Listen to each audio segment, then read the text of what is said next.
Alors pour le moment, ce qu'on a fait, c'est qu'on s'est construit une range de relance pré-flop qui est très serrée et c'est essentiellement de la value. Ça veut dire que quand on relance pré-flop, au final, on a envie d'être payé, de jouer une main post-flop et d'avoir le plus souvent la meilleure main quand on touche notre top pair, notre over pair, etc.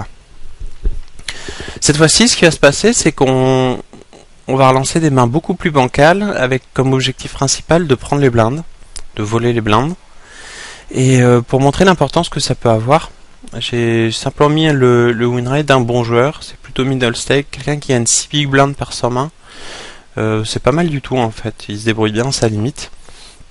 Simplement un style réussi, il prend une blinde et demie et ça représente le quart de son win rate. Donc c'est pour montrer l'importance en fait de quelques styles réussis, ça fait passer un joueur de moyen ou pas très bon à un bon joueur inversement.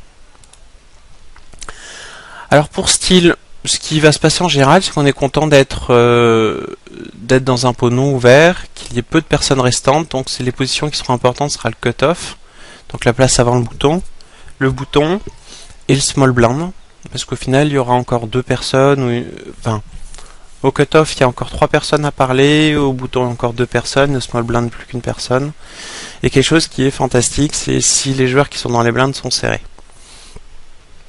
Alors à ça, j'ai rajouté dans la vidéo des situations où c'est pas tout à fait un pot non ouvert, il y aura en général quelqu'un qui aura limp, un mauvais joueur, et les situations sont un peu les mêmes, on est au cut-off, au bouton, etc.